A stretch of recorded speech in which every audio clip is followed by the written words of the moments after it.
Je suis écœurée d'ouvrir mes tiroirs puis de voir du linge de gars. Fait que c'est ça, on va s'en débarrasser. Des shorts en masse, des shorts encore, des jeans. Ben moi, c'est Léo Bastien, mon prénom de naissance. Je suis présentement en transition pour devenir Léa Rose. J'ai choisi un prénom composé parce que j'ai déjà, dans le fond, ma mère m'a donné un prénom composé à ma naissance. Donc, je voulais garder ça un peu pour elle aussi. C'est sûr que quand t'es plus jeune, tu te demandes, je suis-tu fou? Je suis-tu folle? Y a-t-il quelque chose qui se passe de pas correct avec moi? J'ai toujours voulu être une fille. J'ai toujours senti qu'à l'intérieur, il y avait quelque chose qui n'était pas normal, que je représentais à l'extérieur. Je viens d'un background que j'ai 2 grands frères qui sont beaucoup plus vieux, beaucoup plus machos. Donc, déjà, avec mon homosexualité, ça niaisait beaucoup dans la maison. Tu sais, ça te permet pas de, justement, d'en parler parce que tu te fais déjà écœurer chez vous, tu sais. Fait que, surtout dire, hey, excusez-moi, quelqu'un, mais moi, je me sens pas bien à l'intérieur. Je suis une fille à l'intérieur, puis je suis censée être une fille à l'extérieur aussi.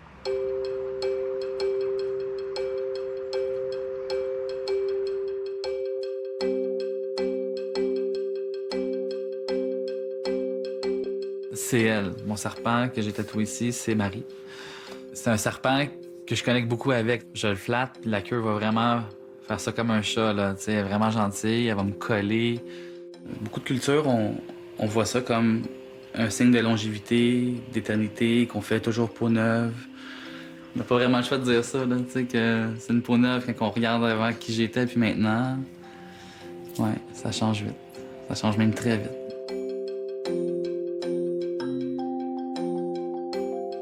Moi, j'ai su que j'étais une femme vers 4-5 ans.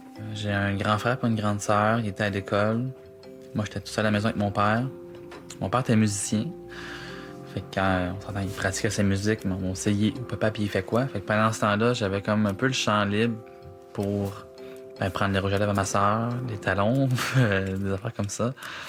Puis là, quand il m'appelait, hey! Oui, papa! Tu sais, fait que j'ai toujours fait ça un peu à la ninja, là, ben slick. Pour pas me faire écœurer à l'école ou par mon grand frère ou par mes cousins. Mais je savais qu'il fallait pas m'afficher à cet âge-là tout de suite. T'sais.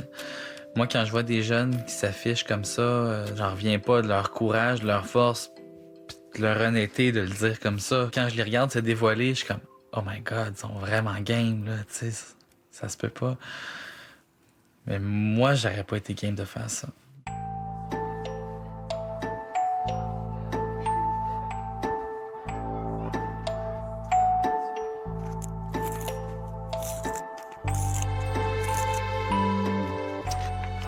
Là, ça fait longtemps que j'ai pas dessiné. Je cherche quelque chose de facile à dessiner. Voilà. Moi, comme depuis que je peux parler, je le dis que je suis un gars. Mais avant, mes parents, ils le savaient pas. Puis là, après, à un moment donné, j'ai fait une grosse crise. Puis là, ils ont compris. Puis là, ça a commencé.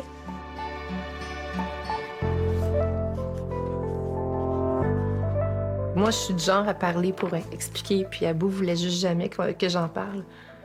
Puis il me disait, maman, moi, je suis pas comme toi. Je veux vivre mes choses, puis c'est personnel, ça regarde personne. Fait que c'est vraiment un gros revirement de situation Au printemps, il s'est passé quelque chose, là, de maturité. Ben, pour expliquer aux autres que c'est comme normal un peu, ben, d'être trans. Là, je prends des bloqueurs, puis dans encore, pour moi, longtemps, il va falloir que je prenne des hormones si je veux grandir comme un gars. Puis pour moi, penser à l'opération, c'est trop loin pour le savoir.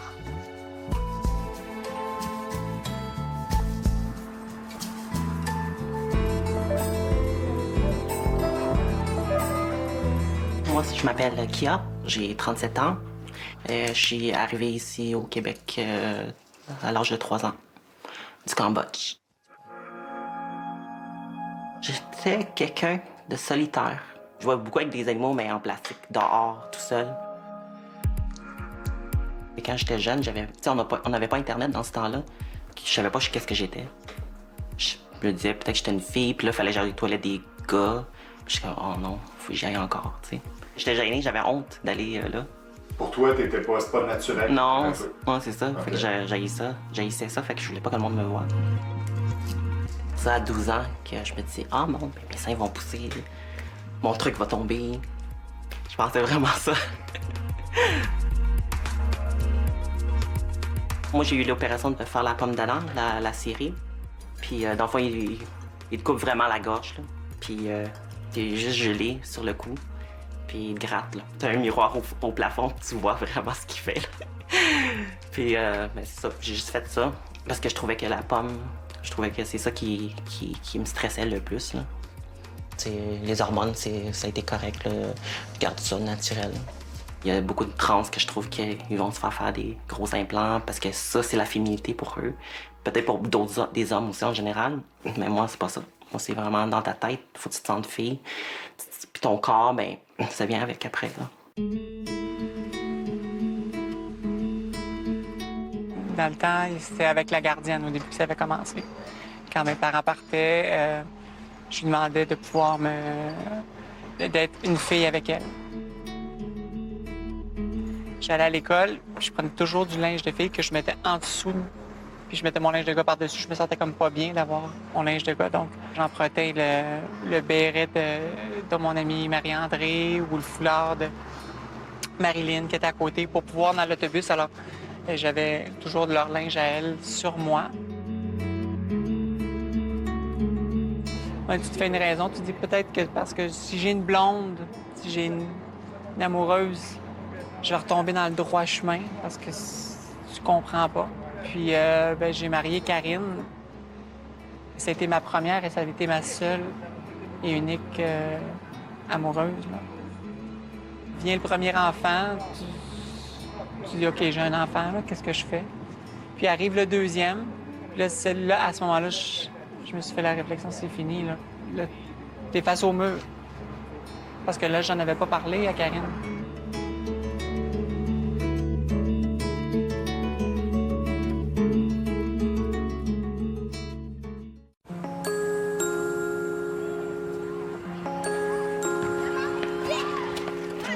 Bon, bonne journée, mon Foucault. Tu commences par quoi aujourd'hui?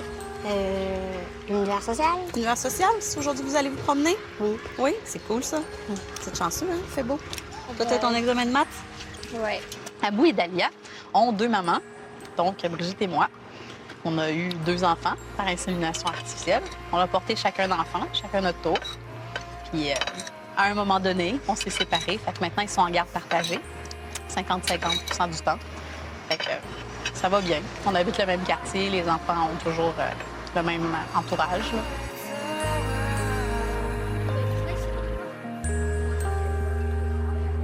OK, les élèves, rassemblement, rangez tout. Alors, ce matin, on va aller dans le quartier. Je vais vous donner la feuille du trajet. J'aimerais ça qu'il y ait une personne qui trace le chemin que vous allez faire dans votre équipe. Donc, avec Ariane, ça va être Abou, Mathilde, Juliette et Simon. Je peux prendre le pad, poche-papier.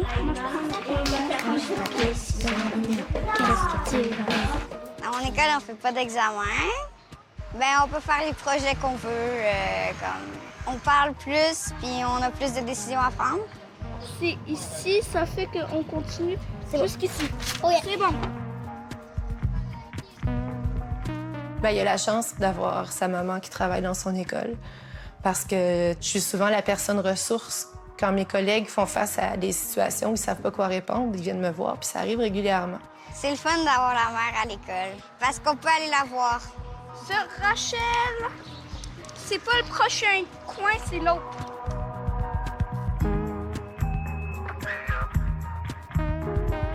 Quand j'étais plus jeune puis que j'étais pas ouvertement gay, j'essayais d'être moi-même sans trop l'être. Quand que j'ai dit ouvertement que j'étais gay, ça m'a permis d'être plus moi, de sortir ma féminité, de pouvoir m'habiller un petit peu plus flyée, de pouvoir commencer à me faire les sourcils, de pouvoir porter plus de bijoux, de pouvoir me traîner un gros sac comme une sacoche, dans le fond.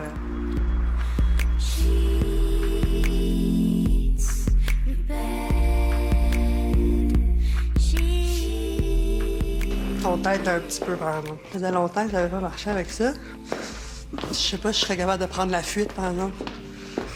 Je trouve que tu te débrouilles vraiment bien, tu marches bien. Il y en a qui mettent ça là, la première fois, puis oh, ouais. Puis oh! Vraiment. Ils sont vraiment beaux. Ah! Gorgeous! Ils sont écœurants. Vraiment. Moi, je trouve que ça y va super bien, là. J'en profite quand je suis dans les magasins pour porter des talons. Après ça, je retourne à mes flats. Mais c'est trop, là. Hey, je marche dans la rue, là, c'est comme une girafe. Oh non! Non, mais c'est parce qu'elles sont écœurantes, là. Elles sont super belles, mais c'est pas aussi... Ça donne pas la même... C'est ça, ça fait le pas la même genre. power que des talons. Mais ça me semble que quand je suis en talons, là, je suis comme... Sentez-vous de là. Je m'en viens. C'est le genre de truc, porter des talons qui me donne encore plus de féminité, qui me fait sentir plus féminine. Je vais être vraiment très à l'aise la journée que je vais pouvoir commencer mon traitement. Ça, c'est sûr et certain. Je vais me sentir encore plus à l'aise de sortir chez moi avec des souliers à talons hauts dans les pieds, des vêtements féminins, du maquillage sur les yeux, les cheveux faits. C'est vraiment quand ça va vraiment commencer. Puis dans le fond, dès que je vais pouvoir prendre l'estrogène. Là. Sexy! Hein? J'ai comme des kinky shoes, genre. Ah, j'aime ça. Ben c'est dans un mois, en fait, que je vais voir l'endocrinologue. Fait que j'ai vraiment très hâte. J'ai hâte de pouvoir sortir de là pour dire, OK, ça commence.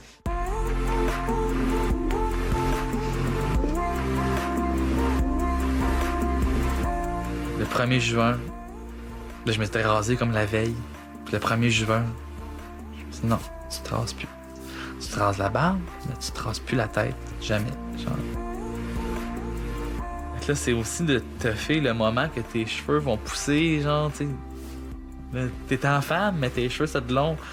Fait que tu sais, t'as l'air pas mal de gars encore physiquement. T'as la tête de gars, mais t'es maquillé. Fait que c'est ça la transition qui est dure à suivre pour tout le monde, que tout le monde trouve, OK, ouais, c'est dur à regarder quasiment, là, tu sais, qui se mélange tout le temps. T'es-tu un gars ou t'es-tu une fille? Fait que là, il t'appelle par ton nom de gars, t'es content, t'es heureux. Non, je suis contente, je suis heureuse. Tu sais, ah oui, c'est vrai, genre, tu sais, fait que ça fait 1 an. Ça, c'est 1 an de pouce.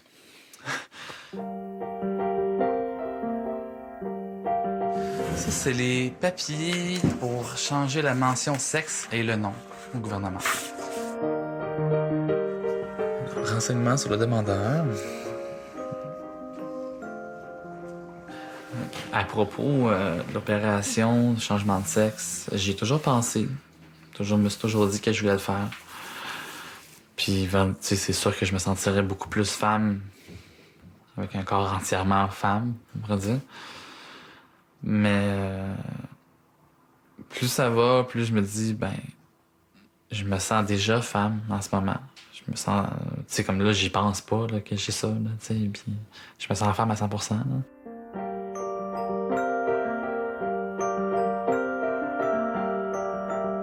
Je suis à moitié de ma vie, puis je sais pas, j'y pense encore, mais ça repart, tu sais, l'idée me vient à l'idée. Tu sais, c'est pas facile de porter des pantalons serrés, puis que c'est coincé, hein. Fait que c'est pas super confortable. Fait que des fois, je me dis, mais juste pour ça, je le ferais, tu sais. Peut-être que je vais changer d'idée un jour, puis je vais le faire, tu sais. J'étais modèle en gars au début. Puis après ça, j'ai commencé à en faire aussi autant en fille. Dans le fond, j'ai travaillé beaucoup avec des photographes professionnels et des photographes amateurs. J'ai fait des shows Cléopâtre en tant que drag queen aussi. Ouais, côté artistique, là, je le mettais là-dedans, puis ça te permet de créer, là, puis de trouver aussi. Voilà. Moi, j'ai plein de poils de pinceau qui sont collés. J'ai de la pilosité.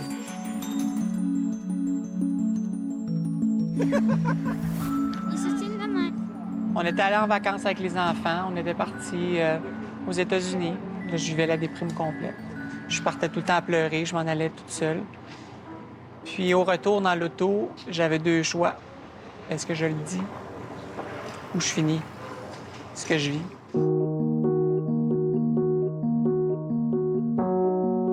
Et là, moi, je suis parle, je dis, ça n'a pas de bon sens, qu'est-ce qui t'arrive, tout ça. Puis là, je sais pas qui m'a soufflé la réponse, mais j'ai dit, es-tu en train de me faire un Xavier Dolan, là? Lawrence Anyway, là? C'est ça? Ouais. Puis là, finalement, il se met à pleurer encore plus. Puis là, je dis, mais qu'est-ce qui se passe? Ben, c'est que j'ai passé des tests, puis je suis une femme. C'est confirmé, je suis désolée. Là, au départ, j'étais comme vraiment, j'ai eu un choc, là. Je voyais ma photo de mariage voler en éclats, puis je me rappelle plus de cette journée-là. Je suis comme dans le brouillard. C'est comme si on venait de m'annoncer une terrible nouvelle, là. J'étais en choc. Puis là, je pleure, puis elle me dit, écoute, t'es mon âme sœur depuis... Dans ce temps-là, c'était les 15 dernières années.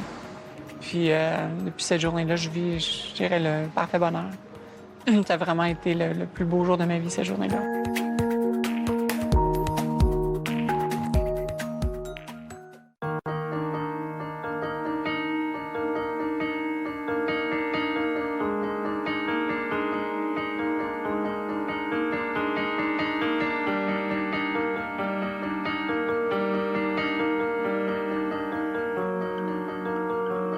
Ben, j'ai eu l'impression de perdre ma petite sœur. Je sais pas. Puis là, il voulait jamais qu'on en parle, fait que moi, je pouvais pas vraiment comprendre ce qui se passait.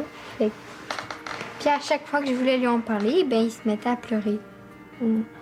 Fait que, ben, moi, je chantais toujours que j'avais fait quelque chose de mal, mais j'avais rien fait de mal. C'est vrai que ça a été un moment difficile, ça. Tu sais, c'est dans la voiture au printemps que tu as commencé à en parler avec Dalia, pour vrai, là. Tu t'as dit, je commence à m'assumer. Te rappelles-tu de ce bout-là? Oui. Bon!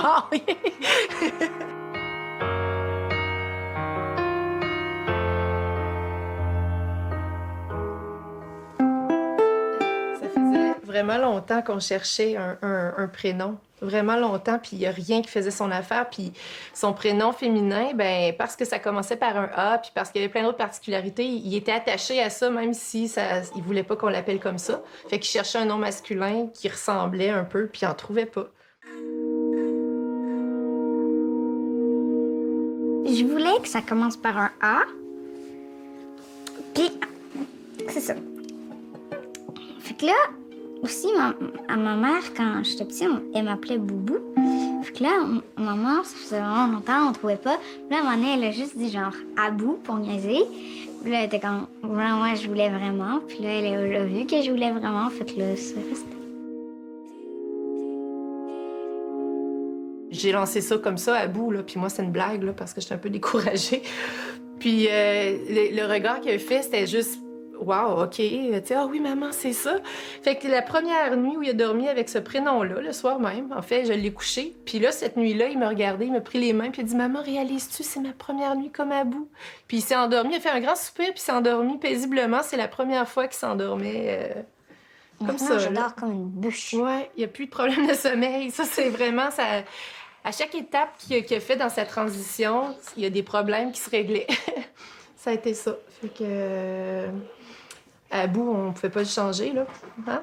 Même s'il y a plein de gens qui ont pas aimé ça, les gens sont souvent surpris du prénom. C'est à bout, là. Ça peut pas être autrement.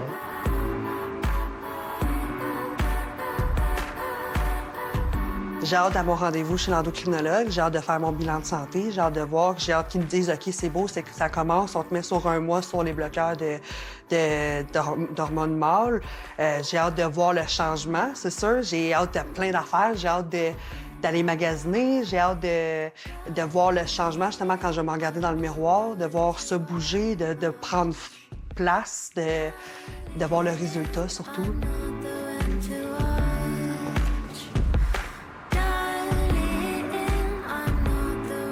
Bien, je suis allée voir l'endocrinologue officiellement. J'ai eu les hormones.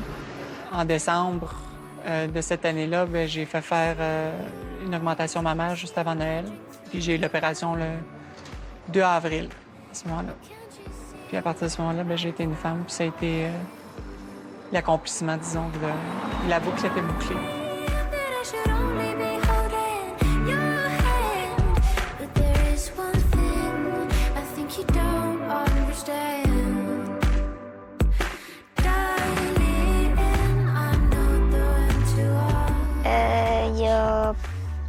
pas longtemps, on a reçu une lettre pour dire que dans 1 mois, je vais avoir un nouveau certificat de naissance avec mon vrai nom puis mon vrai genre. Je suis un gars, au sens de la loi. Je le trouve chanceux à quelque part d'avoir été très affirmé et très jeune, être capable de le nommer. Si déjà à 10 ans, tu t'assumes, ben wow, bravo, puis on va continuer dans cette direction-là, puis tu vas faire des choses merveilleuses. Un adulte qui s'assume est très, très fort, très, très armé pour faire face à l'adversité.